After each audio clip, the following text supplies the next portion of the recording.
सीधा जઈએ कच्छના ગાંધીધામ, જ્યાં ગૃહમંત્રી અમિત શાહ નિવેદન કરી રહ્યા છે। फैक्ट्री था, कारखाना था कलोल में, और बाद में जब सहकारिता मंत्रालय बना तो मोदी जी ने जो लक्ष्य रखा है सहकारिता मंत्रालय में, सहकार से समृद्धि का एक सूत्र हमें दिया है।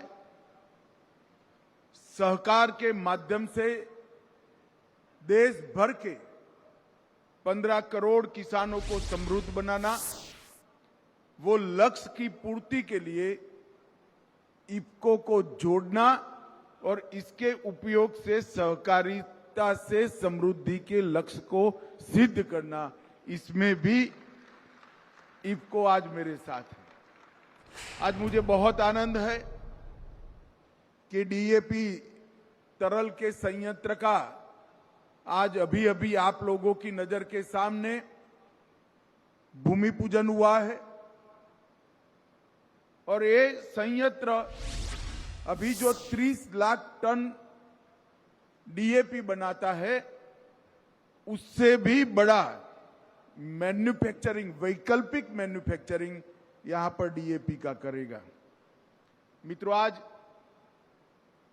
अहमदाबाद में ही जन्मे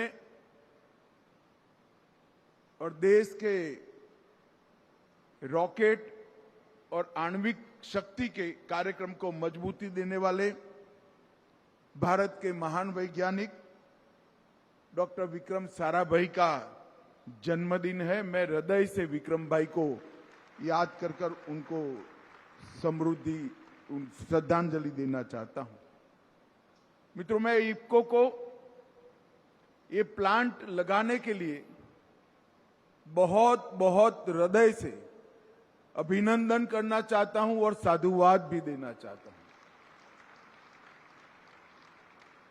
क्योंकि तरल उर्वरक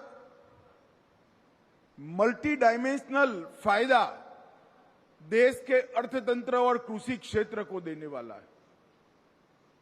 तरल उर्वरक से, नैनो डीएपी तरल से, नैनो यूरिया तरल से हमारी धरती माता संरक्षित होगी। इसके अंदर केमिकल का जहर नहीं घुलेगा,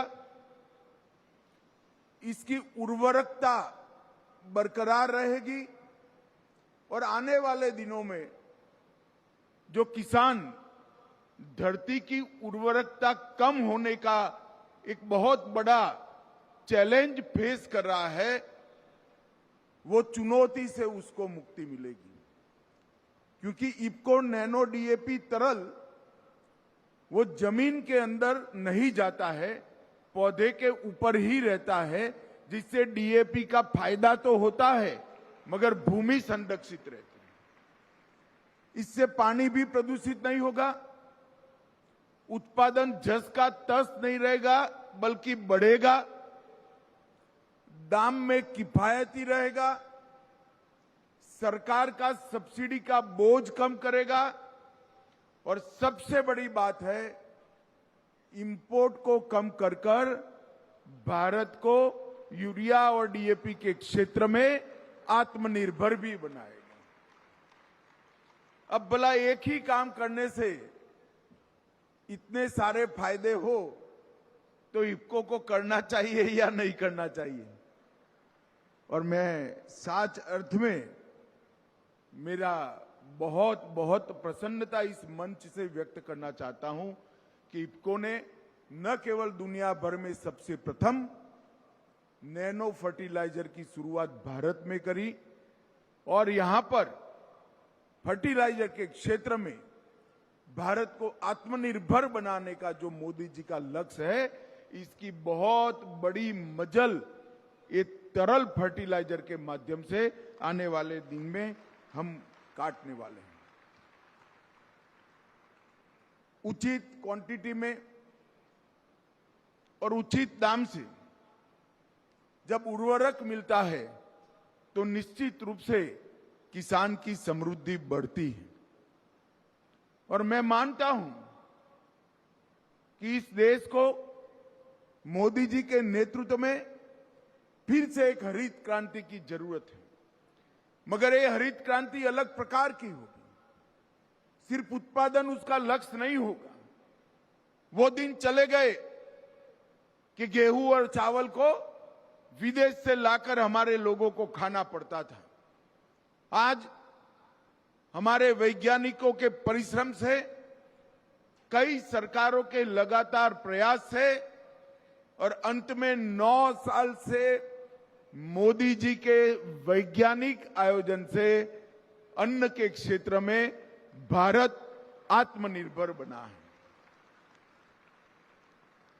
परंतु जब मैंने कहा कि एक नई हरित क्रांति की जरूरत है, वो हरित क्रांति का डायमेंशन होना चाहिए। दुनिया भर को प्राकृतिक खेती का रास्ता भारत ने बताना है, तो प्राकृतिक खेती की हरित क्रांति करनी है। मूल्य संवर्धन, किसान को अपनी उपज का दाम ज्यादा मिले और 1 एकड़ के अंदर ज्यादा से ज्यादा उपज वो ले पाए, इस प्रकार की हरित क्रांति की जरूरत है।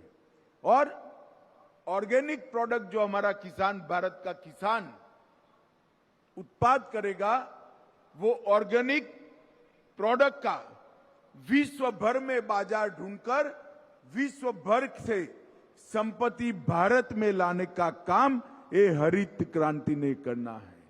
तो नई हरित क्रांति के 3 लक्ष्य हैं। उत्पादन के साथ साथ सिर्फ गेहूं और धान नहीं, हर क्षेत्र के खान पान की चीजों में, चाहे दलहन हो, तिलहन हो, इसमें आत्मनिर्भर बनना, ये पहला लक्ष्य है।